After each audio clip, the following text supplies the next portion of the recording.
Caner Universe, welcome to another edition of Caner Tip Tuesday. We are back today focusing on the American Cane Boxing curriculum with 3 combinations that you can practice on old reliable here, following that ACB concept. Before we do that, welcome to those of you that are brand new as well as those who are loyal followers. Don't forget to hit the subscribe button and hit that little bell icon so that you don't miss anything.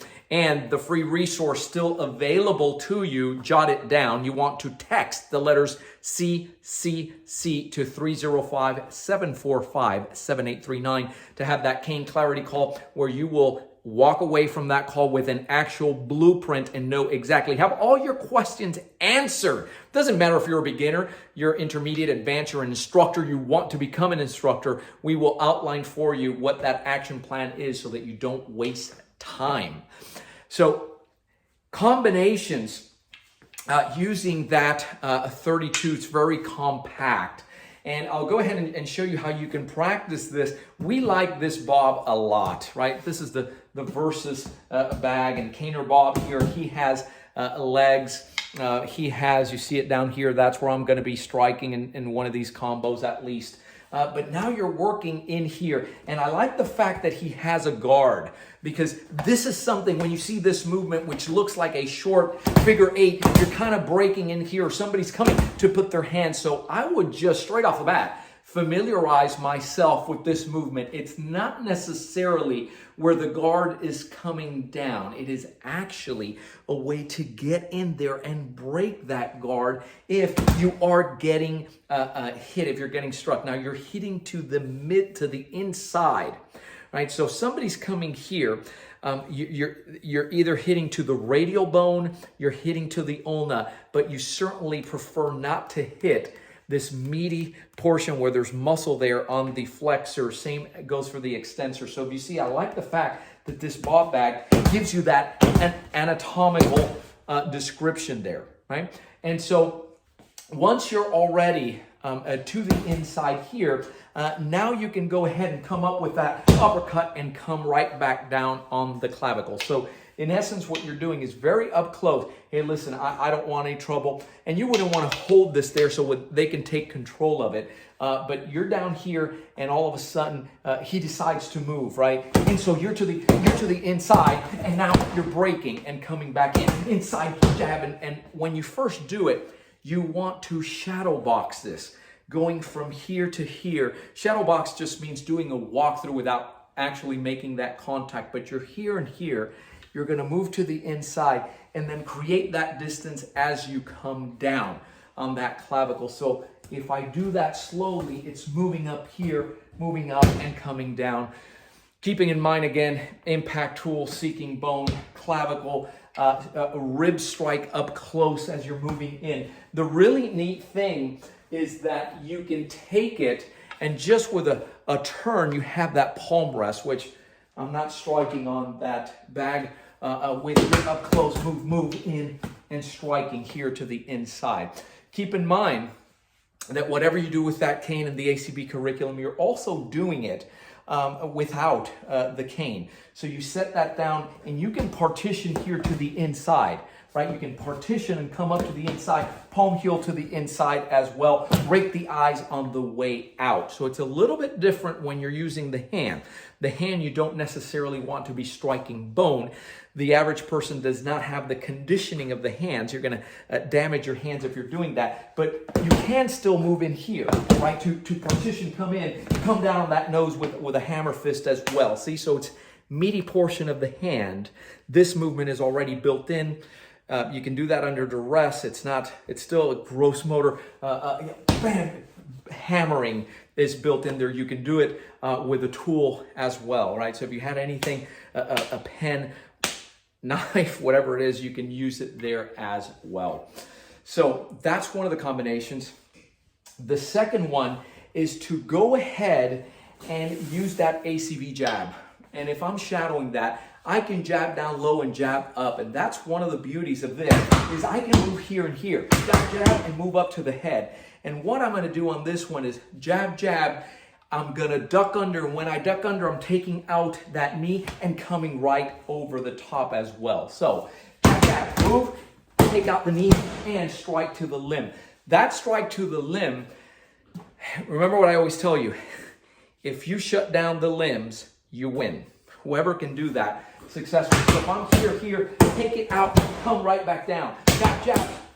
What I'm doing is, as I'm jabbing, I need to step out and away from that line of fire. So I jab, jab, step out, and then bring it back in with the hips, right over. So jab, jab, jab to the top, jab, jab, jab, step out, take out the knee. I'm checking and coming right back down. You're chipping, you're destroying basically that limb.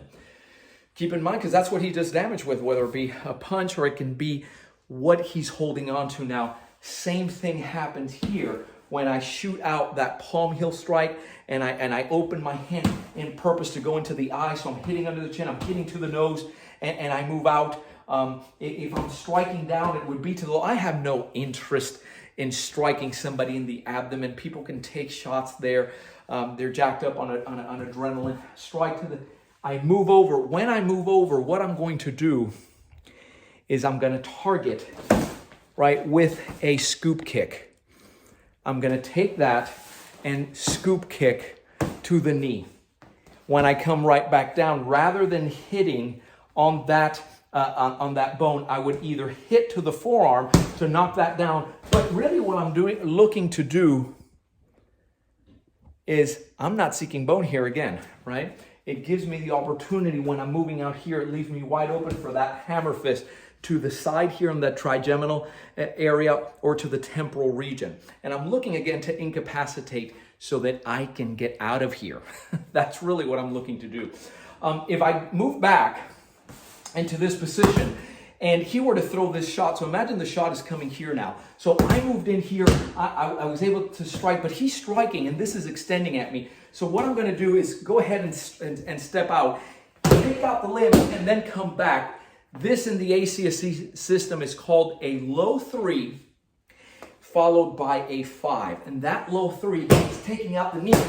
And we're striking now and destroying again that limb with a power shot. The beauty of American cane boxing is that you have the shorter compact strikes to the inside, but then it allows you to step back out and go ahead and finish it off with power shots. Notice it not one time, and that's by choice, that I ever take a full power shot to the head. You've heard me talk about that. You've heard me talk about the concern for the legalities behind that. That is going to be up to you, but no one can ever say that I stepped in front of a camera and ever said, strike him to the head. I never said that. As a matter of fact, quite the contrary. That's a decision that only you can make. The reason that I do this with the hand is to check. I strike, and he would be extending that elbow out here. You're going above the elbow. The answer is always above the elbow. Above the elbow in anatomical position means up here and not down here, because if I do come down here, he can bend that elbow and come out. So what I do is I jam above, come out, take him out here. So from the inside, it's a combination. You can see the ducking there. Those of you that follow the curriculum, we call that a smiley duck, because the cane makes like a smile here. You're moving right under. 1, 2, 1, 2, strike, smiley duck, take it out, and you're still to the inside. Again, the idea to incapacitate so that you can get out. Same thing happens here.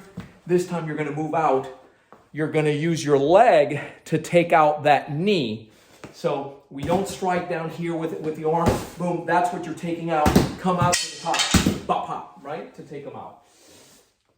That's how you would combine it. See if you can see it from here. So that when you're doing this movement, you're going to take out the knee, come over the top, right?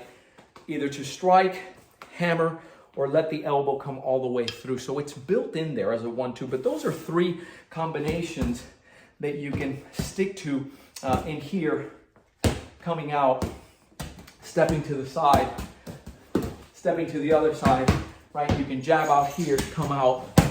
That's how you combine it. It starts giving you an idea of the potential with the American cane boxing curriculum in that 32. So Again, the question always, how do we learn more about that? Where do I get started? And just go ahead and take advantage of that no-cost cane clarity call. We can discuss it there. The February immersion, February 16, 17, 18, 19 is full. It's to capacity. So what we do is we have the waiting list open, and the waiting list means that if for whatever reason someone has to transfer over to another one later in September, then you can go ahead. The one in September will likely not be on the American Cane Boxing curriculum. This is for the certification, this one in February. So let's have a conversation about that, if that's something that interests you.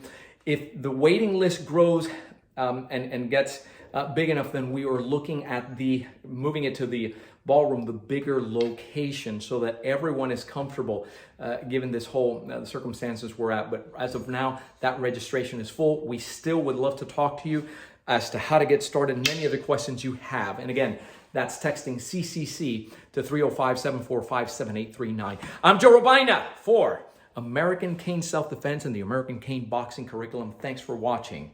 Keep caning. Stay safe.